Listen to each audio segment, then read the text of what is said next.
রমজান উপলক্ষে আজ থেকে সাশ্রয়ী দামে দুধ, ডিম ও মাংস বিক্রি শুরু করেছে প্রাণী সম্পদ অধিদপ্তর। শুক্রবার রাজধানীর বাড্ডায় কার্যক্রমের উদ্বোধন করেন মৎস্য ও প্রাণী সম্পদ উপদেষ্টা ফরিদা আখতার।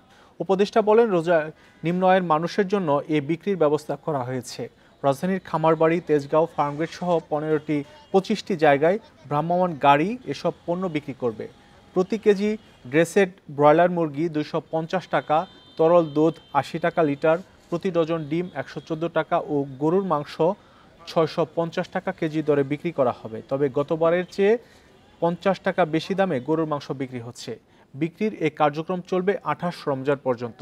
ভ্রাম্যমাণ গাড়িতে এসব পণ্য বিক্রিতে বাজারে ইতিবাচক প্রভাব পড়বে বলে জানান উপদেষ্টা।